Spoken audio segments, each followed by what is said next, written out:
Hey guys, it's Mitch. How's it going? We're back for the last hurrah of Jim Lee doing regular monthly comics. It's getting to be a bit of a theme around here. This is part 2 of whatever the hell he's doing with Chris Claremont to try and reinvigorate interest in Wildcats. We're going to take a look at Wildcats number 11. So, just before we get into it, if you enjoyed the channel, if you feel like you might want to help out a little bit, go over and subscribe on my Patreon. Gives you early access to everything I do, helps the channel, and helps to buy new comics. Alright, so this is continuing off of Wildcats number 10. If we recall, I think I do a little bit. A ship shows up where Zealot and Voodoo are. Zealot goes in to investigate the ship while Voodoo stays back, and then Voodoo gets possessed by a Daemonite-looking thing. Inside the ship, Zealot runs into some dude named the Huntsman, and then Zealot and the Huntsman have to chase after possessed Voodoo, because possessed Voodoo is after one of the other survivors of the ship, some dude named Wu. Since she wasn't able to catch him, she reeled in her Wildcats buddies. And then when that guy contacted Marlowe for a secret meeting, because, coincidentally he knew Marlowe, all the Wildcats showed up, including possessed Voodoo, and then some other guys showed up. That's about it. So this is going to be part 2, Extrapolation of the Guys in Leather. That's an official subtitle. So this is going to be our primary villain. This is Tapestry. Kind of generic looking. She's got nothing on Atrocity, I'll tell you that. And we're going to have Possessed Voodoo featured prominently, as well as the implication that they're going to be capturing the Wildcats. That's a fine cover. Not super exciting or anything, but well drawn at least. So at least we know it's probably 100% Jim. That's maybe one of the few things in here that will be. We see in the credits here, this is written by Chris Claremont, pencils by Jim Lee. That's a bit of a lie. Inks by Scott Williams, also a bit of a lie. Because you look down here, you get pencil assists by Ryan Benjamin, Brett Booth, and Travis Charest. From what I can tell, it's a lot more than assists. From what I understand, Jim Lee was largely doing breakdowns throughout this issue. I think there are a few pages in here where he did do the full finish pencils. Or at the very least, like parts of pages. But an awful lot of this is going to be completed by those 3 young up-and-comers, who are, of course, kind of big dogs these days. And ink assists by, I don't know, a bunch of guys I never heard of.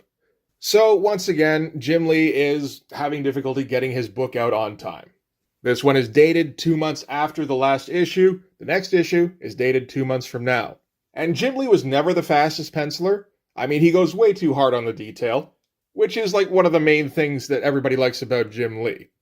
But now that he's building an empire, he's got even less time than usual to just, draw shit. So he's got to bring in his young buddies to do it. And we're going to start on page number 1 here. So this is the Wildcats getting jumped by they were previously called the Triad. They are now the Troika. So those, 3 villains from the Wildcats miniseries that have cool designs, but don't particularly have any kind of personality. Seeing them here again is a little weird. Like they're supposed to be nemesis of the Wildcats. Like, oh no, it's the Triad again. Psst, they're the Troika now. Oh yeah, the Troika again. And they've been joined now by Providence, the younger, pinker Void. The more pink you are, the more evil, I think. And this overall shot is okay until you start looking closer at it. Because, basically, this is the shot. If you leave these heads out. Once you start looking at where the heads are, in terms of perspective, these don't make any kind of fucking sense. They shouldn't be anywhere near here. But you gotta show that everybody's in there, and it's tough to cram everybody in an interesting way. And I don't even think this is a particularly interesting way. Also, not Jim Lee on the finishes here. You can see it all over on these heads here. Not quite right. That'd be a little closer, but no, it's not 100% there. Voodoo's, all wrong. There will be shots in here that are definitely Jim Lee, that are extremely polished looking. You can usually spot them a mile off. This is around that time when, I didn't know anything about Homage Studios. I didn't know he had, a whole studio process. So when I was buying these things, it's just oh, weird. It's like Jim Lee kind of forgot how to draw a little bit. I thought it was a new style he was playing around with. I didn't know he was just getting his buddies to finish his homework for him. And in case you're wondering, yeah, this is largely going to be me spotting when it's not Jim Lee. So I apologize for that in advance. I can't really help it. Because it bugged me for so long. Like, again, this shot here, very clearly not Jim Lee. If I had to guess, I actually probably say Ryan Benjamin, maybe? Out of the three of them, Ryan Benjamin seems to have the most distance to cover still. Brett Booth is pretty close. Travis Charest, I mean, he's pretty good. He does have a very different style, though. From what I understand, I checked the comments on some other guys' videos. Breakdowns in this basically means Jim Lee's drawing the shapes, but not doing rendering. So I think that's what he's doing here. He just kind of did the basics on this head. This stuff here, like, that's a pretty Jim Lee looking, bulky dude. This ain't right. It's just not right. Same with this. The whole image as a whole, like, the idea of it isn't bad. Get back down there. But you can just tell it's not 100% there. It was completed by guys who could do a pretty good impression of Jim Lee. Like, they probably really impressed their classmates. But definitely not him. Which is a bit of a shame, because this wouldn't be a bad 2-page spread. And we did the whole splash into 2-page, Oh, I forgot. We're supposed to be talking about what's going on in the comic, aren't we? Nobody cares what's going on in this comic. Now that the Triodoica have showed up, that's the time for Voodoo to reveal her true colors and kick Marlowe, as she's always been longing to do. And that's a signal for the Troikiad to attack and knock out Warblade here. Like I said, that's a good shot. And Spartan has to respond stiffly. Void's trying to teleport them home, but she can't access her powers because, what's her fucking name? Providence, that's it. She's basically interfering because they're both the same orb being, only for some reason she's more powerful. Or just because maybe she's focusing on Void while Void is focusing on the teleporting instead of defending herself. That could be it too. This is all okay stuff. It's not Jim. These poses are really weird. They're just not all folded up and not in dynamic or interesting ways. It's just like twist them up to make them as big as you can and fit in the panel. And forgot to make it look like aesthetically pleasing. Still doing a little bit of that Walter Simonson metallic treatment on the boobs. So and just really on the boob, a little bit on the stomach and the legs too. So whoever's doing this, probably Brett Booth, but that maybe that's their hallmark. You know what? I bet it was Brett Booth. That one looks a little bit like Backlash. Okay, so from there, we're going to cut back to Zealot and the Huntsman, who are speeding to meet up with the rest of the Wildcats. And Zealot has been poisoned by the Raksha, which are the Daemonite-looking things, so they've got to go super fast. Luckily, they're only going through Brooklyn. Nothing ever happens at night in Brooklyn. And they're going along in this, super cycle thing, which looks pretty good. Well, the sidecar doesn't really. This part looks pretty good. This is a shot that reminds me an awful lot of some stuff from, I want to say, Extinction Agenda. I can't quite remember where it is. But, Huntsman absolutely does not fit in that sidecar, let alone with a passenger. And it feels a little bit like Jim Lee misinterpreted the script. Zealot's the one who's supposed to be poisoned by the Raksha, and we're getting a first-person narration from the girl here, Miranda, that's it. And so she's the one who's supposed to be sick, and I don't think she is, but she's the one who looks sick, and she does not. So I don't know if that's a misinterpretation, or just, Zealot's a badass, and she doesn't actually get hurt by things.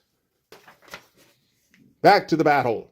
Spartans fighting Attica and Slag. This is a good shot, where your eye just kind of goes like that. And you can kind of tell on the polish on Spartan here, this is Jim Lee, inked by Scott Williams. I'm pretty sure. Although that hand's a little suspect. So Spartan's been scanning Slag, and his temperature is super hot, but Spartan figures not so hot that it would damage him. So since his blasts aren't doing any damage, he moves in closer, and Slag has suckered him in, and then grabs him, and then turns up the heat more than he had been heating previously. So as is tradition, Spartan gets seriously damaged because he's the one who can be replaced. I'm sure the next time we see him, half his face will be hanging off. And Maul rushes in to the rescue, and I think Attica here is using Harm as a weapons delivery system, because we get all this dialogue about him targeting, and then Harm does the shooting. It's interesting. They didn't do that before, but I think in this Harm is supposed to be just a full-on robot. So they do target Walt because they have to take him out quickly before he gets too big, and then they just won't be able to like hurt him probably. And they do like they kind of neuralize him, and it scrambles his nervous system. So while he's reeling from that, Attica moves in to KO him, and then we finally see Wu again. Wu is here, and Harm is about to eliminate him when possessed Voodoo tackles him out of the way because they need him alive. Pretty good page, fair amount of stuff going on. I feel like that's more panels than Jim Lee usually wants to work with. But he is working off somebody else's script in this, so yeah. Chris Claremont, I gotta say, isn't doing a bad job. Although, it's more like he's not doing a bad job with the plotting. Like, events do happen in this, and it is kind of interesting to follow along. It's just that none of the characters are interesting. Which isn't entirely his fault. I mean, he wasn't brought in here to, like, retcon Jim Lee's whole fucking show. This is just supposed to be a guest spot. It feels like the Troika are getting a little bit of focus, but that's about it. But yeah, definitely the best panel we've seen so far. So Voodoo gets Wu down on the ground, and while she's got him secured, the Wildcats have all been taken out at this point, and now it's time for the ringleaders to come in, which is Tapestry and whoever her bondage buddy is. I think he does get a name, Soma, that's it. And again, very clearly not Jim Lee doing the finishes on this. It's a shame that this turns into the focus, because, this should be some kind of event, probably, right? It's 1994, Jim Lee's drawing comics, Chris Claremont's writing them. This should be a fun time. Except all these characters suck, and most of the art is at like 85%. Not all of it, that looks like a full-on Jim Lee drawn face. And I would even say probably most of the rest of this. It's weird to see which ones Jim Lee feels like he's picking. Of course, I'm completely deciding which pages are the Jim Lee pages without any kind of verification. This could be Dan Fraga for all I know. Maybe he stepped in on a day off. So the Troy Iadoka have completed their mission. So Soma dismisses them. But they insist that, you should probably retain us to eliminate Grifter and Zealot. Because we still haven't seen them yet, and they're probably the most dangerous too. At first, Soma declines, but Tapestry convinces him that they should, maybe err on the side of caution. So the Troy Diadaka are sent after those two now. In the meantime, the Raksha is growing hungry, and Soma tells her to feed off the host, but apparently if the Raksha does that, then that will strengthen Voodoo's will, and, eventually just flat outright kill her. And they decide that Voodoo's abilities are a little bit too useful to waste like that. I'm trying to think of what abilities she's used for them so far. She did a kick. That is impressive. We'll have to see if they make something up further on. I'm kind of interested in that. Also, not Jim Lee. You can just tell with some of these heads, like that one in particular. That one, not really. All this kind of stuff. That one's probably the closest. So, speaking of Zealot, she has arrived with the Huntsman, and they went up to scout first instead of just dive right in, which makes her the most intelligent person in the Image universe at this point, probably. So they're scanning around, they see that the Wildcats have been defeated, they notice the Troidiadacodon, and they notice that there's also these other players involved that seem to be calling the shots, and then Tapestry looks right up the binoculars here, which spooks Zealot mightily. And she does a quick, like, whoop, whoop, whoop, and turns and runs and tells him, we got to get the fuck out of here. Also not Jim Lee. The face here almost looks like J. Scott Campbell, but we're still, I think, like a year or so off of him. So anyway, they get back on the bike and they take off again. Meanwhile, Zealot is calling, she's using her cell phone to call Savant. I don't think we've been introduced to Savant at this point. I don't remember her being introduced in the last one, so I would guess not. So Tapestry has all of the Wildcats hostage and strung upside down naked so that they can be her new bondage buddies. I don't know who the fuck thought this was a good idea. I remember being kind of weirded out by this back in the day.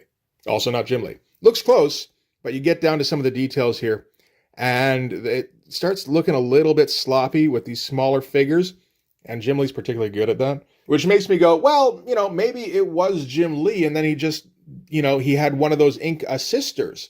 And it's like, okay, if anybody's getting the ink assists, it's one of the trainees. Jim Lee's getting Scott Williams. Not a Jim Lee face, I think we can assume on this whole page. So, Providence beams back in. Soma wonders why she's sticking around. Since their business with the Troy Diddley Oika is completed, she says she must be here because she serves Providence and stuff. So the fates have decreed that she has to be here for this. And Tapestry says, I decree that you should fuck off, and sicks the dogs on her. Then grabs her by the cloak and just starts swirling her around, like with the dog attached and everything. That's just, like, disrespectful. Throws her at Void, and their magic orb Wonder Twin powers unite to form a horrible abomination. So Soma has put them all into the borders of Dreamland. So Soma means sleep. I guess that's his power, is that he puts people to sleep, which is maybe a dangerous character to create by a writer, but like particularly a guy like Chris Claremont who likes to pour on the dialogue. But that actually does bring up an interesting point. We haven't seen an overwhelming amount of dialogue on any of this yet. It feels like Chris is not holding back, but just not trying to drown people. Maybe he's gotten some critiques on that. Also not Jim. Like, these heads, nowhere near Jim. So, with Void and Providence combined, they're now kind of this mindless seer that will just, tell Tapestry the future. And now she's going to use whatever her power is on Marlowe. And as far as I can tell, Tapestry's power is the ability to change people's memories. I wasn't 100% sure at first, and then I kind of remembered, oh wait, towards the end of this, she implants a memory in Marlowe's head where she kills Zealot, and that obviously didn't happen in real life. So yeah, she changes memories. This looks like it could be a Jim page. I feel like the upside down heads are a big tell. If they don't quite look right, it's probably not Jim. Although this looks a little weird, I do have to say. See, you're always just kind of suspecting. So we're going to get a flashback to when Emp met Zealot, when they formed the Wildcats. So back to the whole deal where, back at Voodoo's dance club place. That's totally not a strip bar, you guys. And at the end of it, Emp got kind of grabbed by one of the... Remember these were Daemonites? In these weird, armor suits? That made no sense. And then Zealot came to his rescue. And what do they say here? From that meeting, fast friendships, and the forging of a bond that nothing can break. Okay. I never even got the impression that these people like each other, really. Yeah, Zealot and Grifter have their history, but there's all sorts of weird tension between them. And they're kind of outsiders with the rest of the group, really, as far as I've seen. Like, this is issue 11. We haven't built up any kind of fucking chemistry with anybody yet. I don't think this is a Jim page. It's a good copy if it's not. Because, that looks like him. Just that doesn't. It all looks pretty good, though. But yeah, I feel like I haven't quite seen him do that head before. Like, it's close to something Jim would do, but not quite. This one, again, close to, but a little bit off the mark. Mostly with Tapestry down here. This looks a little bit too frozen. I don't know. Okay, so from here we're going to jump to some museum somewhere where some old dude, who looks an awful lot like Chris Claremont, is going to hit on this younger chick here. Only he's an archaeologist, so he's going to do it nerdily. And she falls for his graybeard wiles. But at that moment, she receives a page from Zealot, which she must respond to. So this is Savant.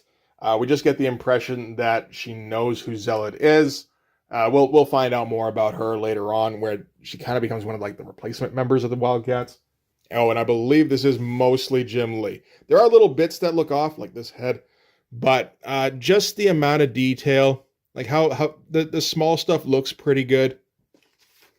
And that's very clearly Chris Claremont. I don't know if he leaves that up to an undergrad. All right, so the first thing Savant's going to do is she's going to contact Soldier. Again, we're naming people out of the dictionary here. And Soldier gets a little Emperor hologram. That's useful. And Savant's able to convince Soldier to help her out because Zealot's involved. So obviously there's a history between those two. Did we get the bit already? We did get Soldier's story, right? Yeah, we did. Yeah. Okay. I was being all coy and shit. I forgot. You guys have already seen that. She's the one who rescued him on the battlefield back in, I think it was the Korean War. So yeah, he's always going to help her out, basically. And then Savant goes taking off for Fairbanks. It's in Alaska, right? And this is her deal, is she's got these 7-league boots, or that's how they've been described before. I'm not sure if it's a power or if it is. I mean, she's an archaeologist, theoretically, in this. That could be like an artifact. But yeah, she just, kind of runs and she covers, like hundreds, thousands of miles. Cut back to the action, where Tapestry is altering Jacob's memories of the past, where he's being held hostage by the insecure Damonite in the armor, and Grifter's gonna try and make the shot, except that instead of taking out the Damonite, Zealot takes him out from behind, because he thought himself the equal of the Coda Sisterhood, and has paid the price for his hubris. And now, Lord Emp, it is your turn. Except somebody steps in to save this damsel. Not Jim. Definitely not. That looks like a Travis Charest texture on that metal there. That looks a little bit like what he does with Warblade later on. And it's Tapestry who has stepped in to face Zealot with her own sword and the skills that she taught her. And now at long last the time has come to learn which of them is supreme. And it's Tapestry, of course, because she's the one, making all this shit up. And now that she's won, Emp is so happy that she saved him. And she's like, yep, but only from that one. And he turns into a whimpering baby boy and goes, what can I do? How can I protect myself? And she goes, don't worry, I will always protect you. All you need to do is swear allegiance to me forever. And oh, it's bondage buddy time.